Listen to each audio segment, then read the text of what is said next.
Now that your now that your mind is more quiet, switch your object of concentration to a visualization of Shakyamuni Buddha in the space in front of you or just above your crown as you find most effective. He's seated on a sun and moon disk in an open, multicolored lotus on a jeweled throne supported by great lions. First, spend some time building up the visualization bit by bit as Geshe-la instructed, and then when you have it clear, switch to placement meditation on your visualized image or a part of it. And if you lose your focus, go back to building the image until it's clear again, and then resume your focus.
Around you, visualize countless sentient beings from all the realms undergoing their individual suffering.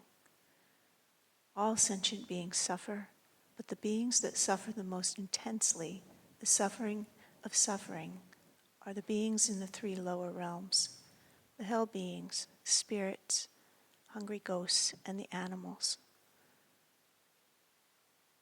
These beings go on forever.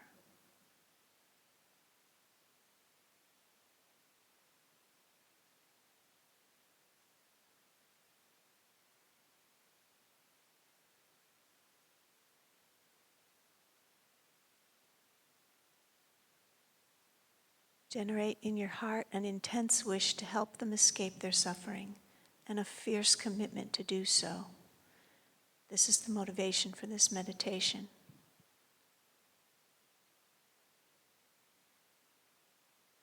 Request the Buddha to help you, and immediately he sends from his heart beams of purifying white light that enter at your crown and the crown of all the beings.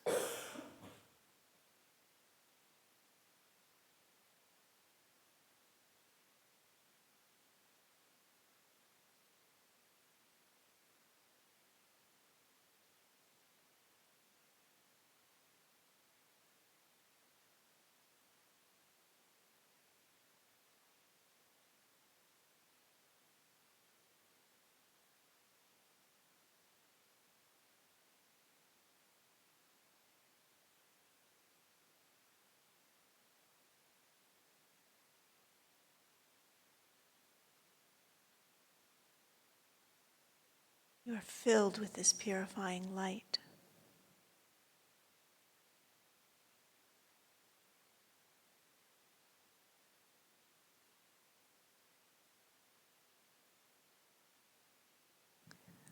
Now fervently request the Buddha to please bless you to be able to be of most benefit to these numberless beings. And he sends beams of golden nectar light from his heart.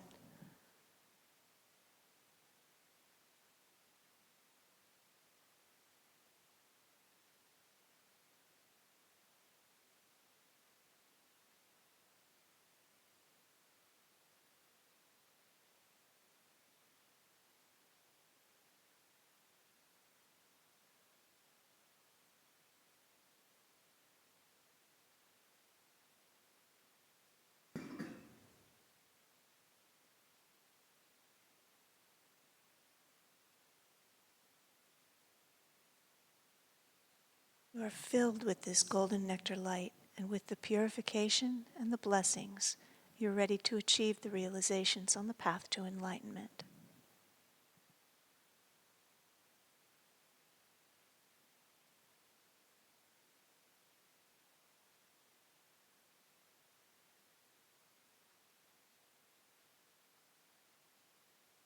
The topic of our analytical meditation today is refuge in the three jewels, the two causes, and the resultant refuge. The first cause is a state of mind concerned about suffering.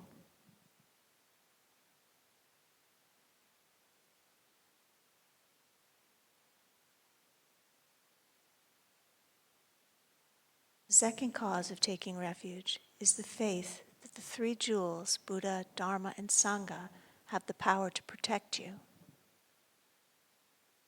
The Buddha is free of all fears because he's free of all the causes.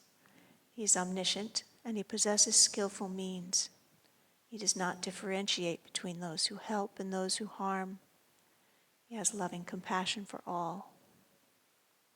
We can trust the Buddha because of his incontrovertible compassion. The Dharma jewel is what the Buddha taught, the real object of refuge. And the Sangha is the community that helps along the way.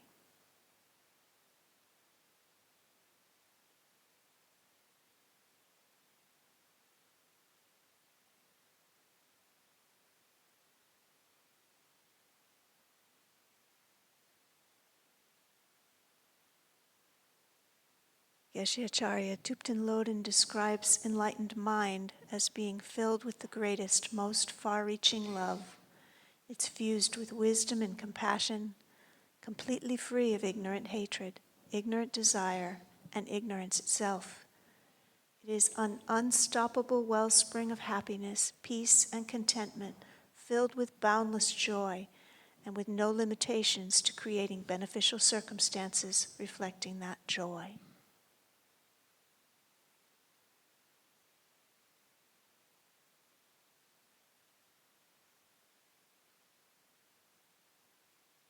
Generating confidence and faith in the Buddha's qualities and skillful means is the second cause for taking refuge.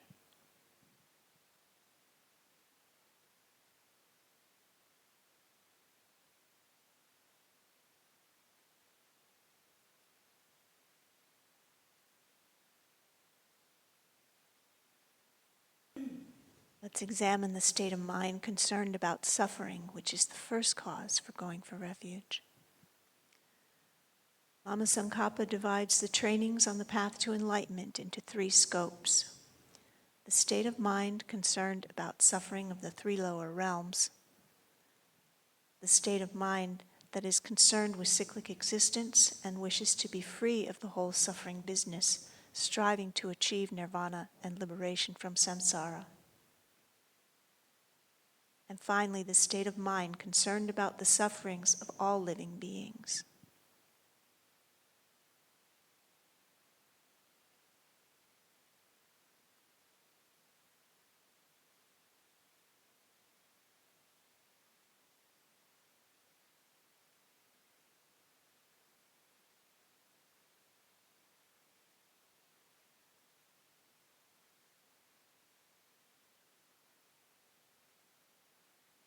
All people want happiness and enjoyment in their lives.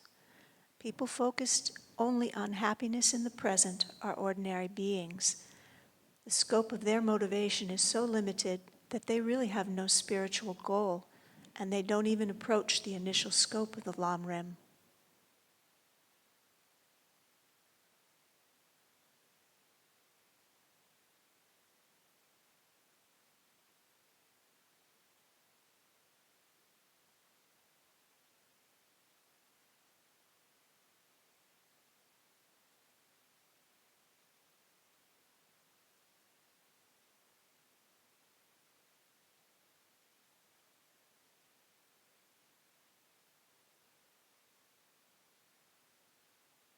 Taking refuge in order to escape the three lower realms is refuge in accord with those on the path of the small scope.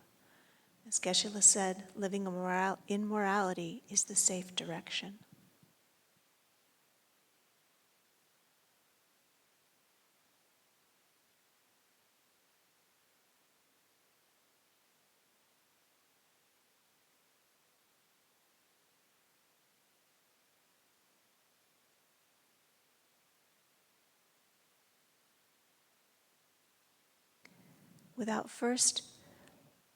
We've spent quite a few sessions in this retreat reflecting on death and impermanence and contemplating the suffering of beings in the lower realms, and we keep returning to this.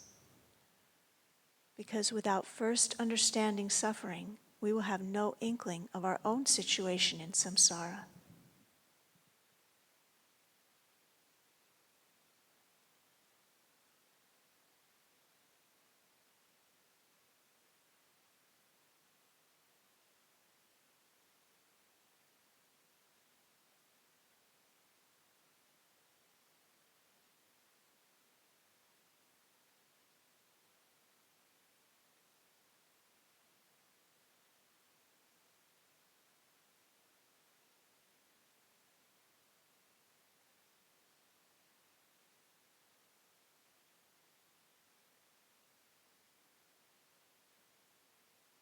Without recognizing our own samsaric misery, wandering bereft of true happiness, we will never wish to be free of it and honestly seek refuge.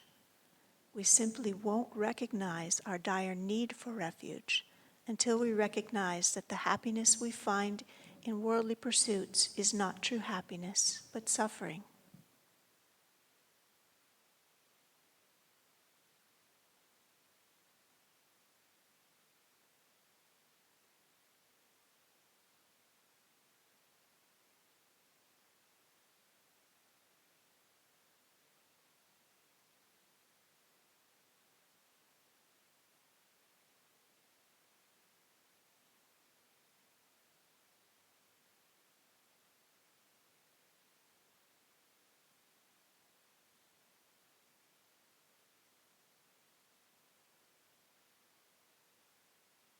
We don't find our own situation unbearable.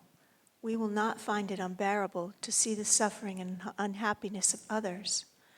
We may feel kindness for them and perhaps an inclination to help, but we will always see others as others, separate and distinct from me, inherently different from me. And therein lies the rub.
Beings in the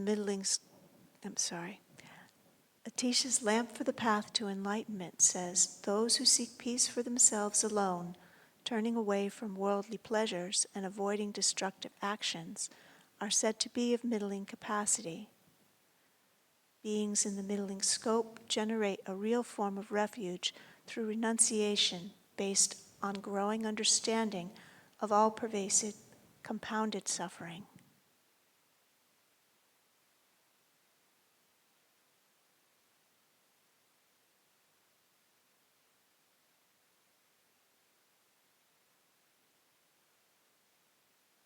What does that renunciation look like in practical terms?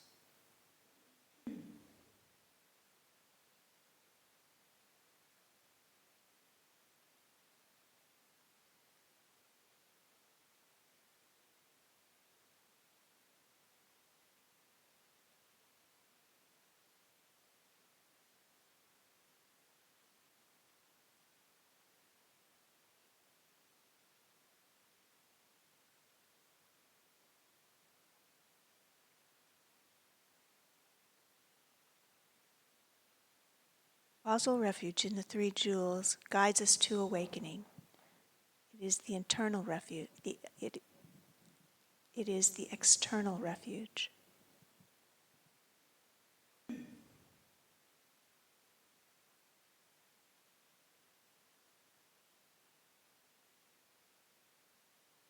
Resultant refuge is refuge in the three jewels that we will become upon fulfilling the aspiration of the second state of mind, that which is concerned with the suffering of cyclic existence.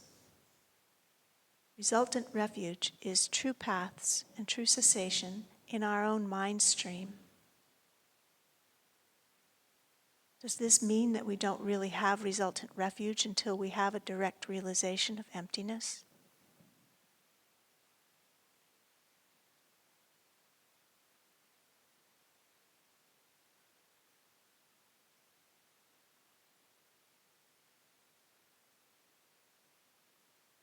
In Samsara, Nirvana, and Buddha nature, His Holiness writes, our resultant three jewels do not exist now, but they will exist in the future. Because we have the potential to actualize them, we can take refuge in them now.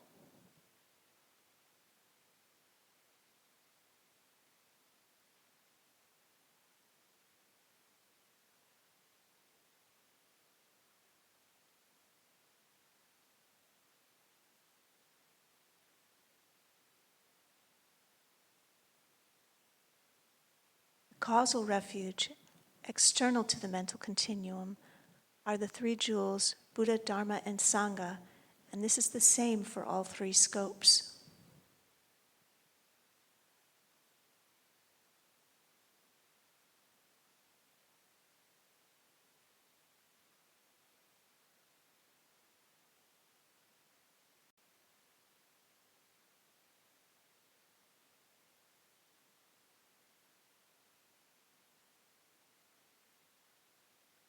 Resultant refuge is a mind free of afflictions, eliminating the afflictions. This is the real safe direction.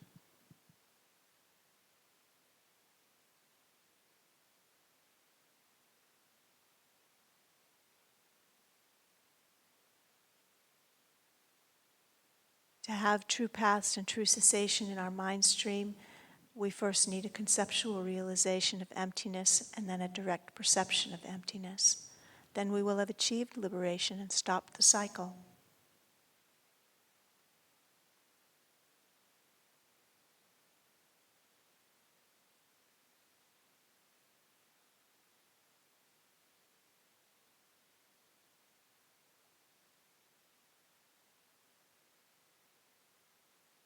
Geshe Sopa, in his commentary on Lam-Rim Chenmo, refers to the achievement of liberation as mere emancipation, based on the fact that the motivation does not include benefiting other sentient beings.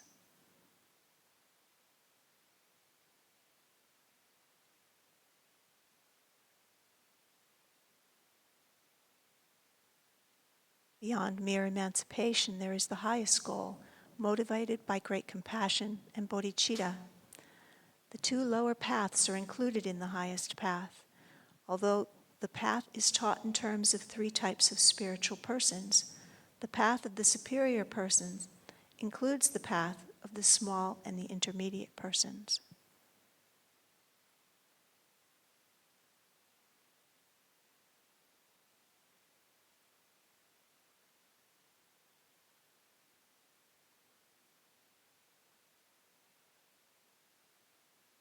Refuge taken with bodhicitta motivation of great compassion and loving kindness is the Mahayana refuge, the refuge on the path of the great scope. The causal refuge is the three jewels, and the resultant refuge is in your own Buddhahood, true path and true cessation in your own mind stream.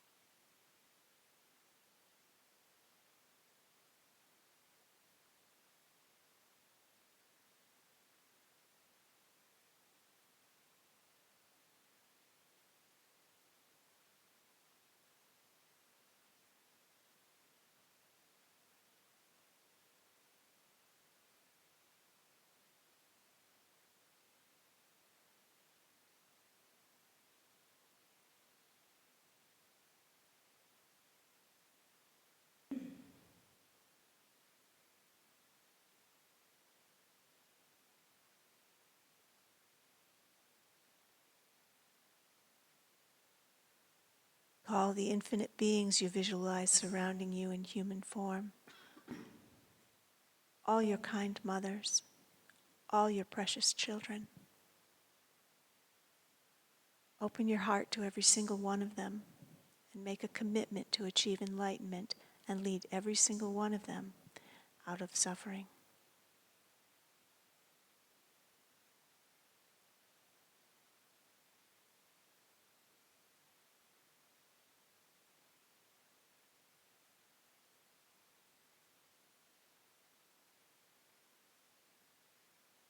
Remember Guru Shakyamuni Buddha, who is in essence your root guru, always there above your head.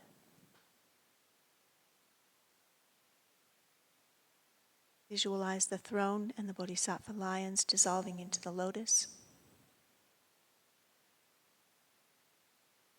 Buddha grows smaller and slowly descends through your crown, moving down your central channel to the level of your heart, where he dissolves into light, and all the qualities of the Buddha's body, speech, and mind mix with your mind.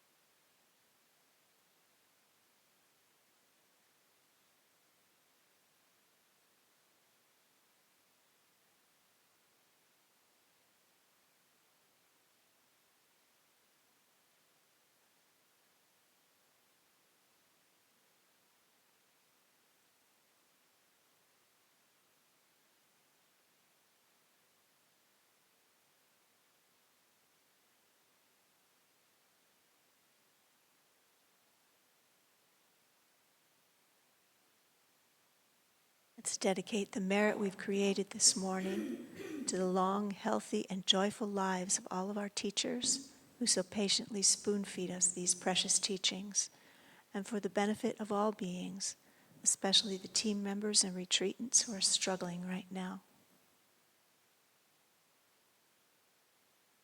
May the precious Supreme Bodhicitta not yet born arise, and may that arisen not decline, but increase more and more. May the precious view of emptiness not yet born arise. May that arisen not decline, but increase more and more. Thank you.